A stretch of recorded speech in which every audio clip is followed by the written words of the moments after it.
আয়নায় নিজেকে দেখে দিলাম এক হাসি, ভাবি আজকে দিনটা হোক না একটু ক্লাসি।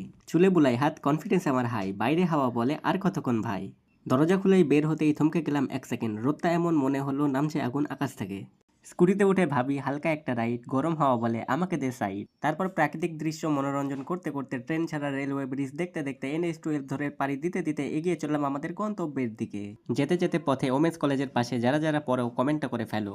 তারপর জ্যাম কাটিয়ে স্কুটিটাকে রেখে পৌঁছালাম কৃষ্ণনগর স্টেশনে। স্টেশনে ঢুকতে অনলাইন পেমেন্টের থ্রু টিকিটটাকে সংগ্রহ করে পাড়ি দিলাম ট্রেনের দিকে। ট্রেনে নেই সিট, গেলাম না আমি ডিপ, রইলাম আমি দাঁড়িয়ে গেটের পাশে সাঁটিয়ে। তারপর কৃষ্ণনগর সিটি জংশন থেকে ট্রেন ছাড়ার কয়েক মুহূর্তের মধ্যেই পৌঁছে গেলাম রানাঘাট স্টেশন।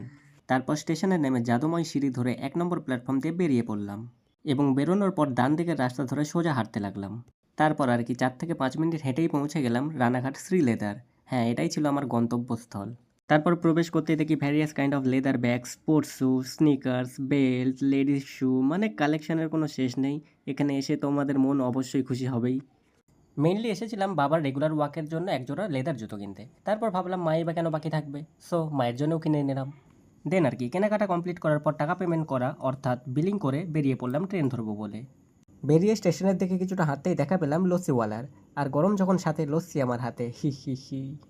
স্টেশনে প্রবেশ করতেই দেখি 5টা 5-এর রানাঘাট তো লালগোলা ট্রেন দাঁড়িয়ে রয়েছে, তাই আর বেশি দেরি না করে চটপট উঠে পড়লাম।